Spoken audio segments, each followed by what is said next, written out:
शुरू करते हैं आज की नई कहानी। आज की कहानी का नाम है जादुई फूल। एक समय की बात है, एक छोटे से गांव में विक्रम नाम का एक ईमानदार और मेहनती किसान रहता था। वह दिन रात अपने खेत में काम करता, परंतु उसकी फसल हमेशा साधारण ही होती थी। विक्रम की जिंदगी शांत और साधारण थी, लेकिन अंदर ही अंदर वह एक बड़ा सपना देखता था। वह अपने परिवार और गांव को गरीबी से बाहर निकालना चाहता था। एक दिन जब विक्रम अपने खेत से हल चला रहा था, तभी उसे एक चमकदार चीज जमीन के अंदर दिखी। उसने हल को रोका और जमीन खोदने लगा। थोड़ी ही देर में उसे एक अद्भुत फूल मिला जो सुनहरी रोशनी से चमक रहा था। यह फूल किसी आम फूल जैसा नहीं था। विक्रम ने उसे ध्यान से देखा और सोचा कि यह कोई जादुई फूल जैसा लगता है। अचानक फूल से एक मधुर आवाज आई।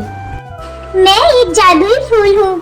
मैं तुम्हारी 3 इच्छा पूरी कर सकता हूँ, लेकिन एक शर्त है। हर इच्छा के साथ तुम्हें एक मूल्य चुकाना होगा। क्या तुम्हें ये शर्त मंजूर है? विक्रम पहले तो हैरान हुआ, लेकिन उसकी आंखों में चमक आ गई। उसने सोचा, अगर मेरी 3 इच्छाएं पूरी हो जाएंगी तो मेरा और मेरे परिवार का जीवन बदल जाएगा। पहली इच्छा के बारे में सोचते हुए उसने कहा, मैं चाहता हूँ मेरे खेत में हर साल बेहतरीन फसल हो और मैं सबसे अमीर किसान बन जाऊँ। फूल चमका और उसकी इच्छा पूरी हो गई। अगले ही दिन से विक्रम के खेत में सुनहरी अनाज उगने लगे।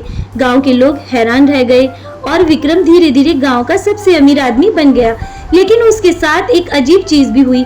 उसकी मेहनत और लगन कम होने लगी। वह आलसी हो गया और काम करने की आदत खोने लगा। अब दूसरी इच्छा की बारी आई। विक्रम ने सोचा कि उसे अब जीवन में किसी और चीज की कोई जरूरत नहीं, लेकिन उसकी पत्नी शीतल ने उसे सलाह दी कि उन्हें अपनी संपत्ति और भी बढ़ानी चाहिए।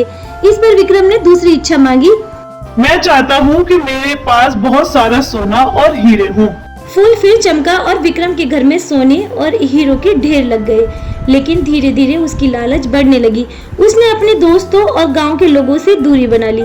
उसकी संपत्ति ने उसे अकेला कर दिया था। अब विक्रम के पास एक आखिरी इच्छा बची थी। तभी उसका दोस्त वरुण, जो हमेशा उसका साथ देता था, उससे मिलने आया।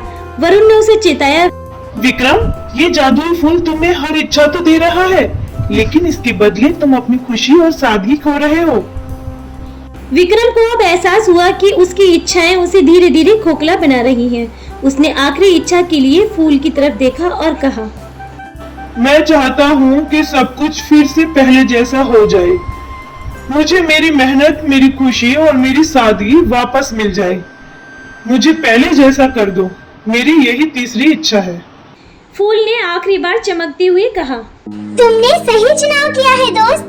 तुम्हें अपनी खुशियाँ और सादगी फिर से वापस मिल जाएंगी, लेकिन तुमने जो कुछ खोया है उसे फिर से पाना इतना आसान नहीं होगा। अगले दिन विक्रम का खेत फिर से साधारण हो गया। सोना और हीरे गायब हो गए, लेकिन विक्रम के दिल में फिर से शांति और संतोष लौट आया। वह समझ गया कि सच्ची खुशी संपत्ति में नहीं, बल्कि अपने हाथों से की गई मेहनत और अपने रिश्तों में है।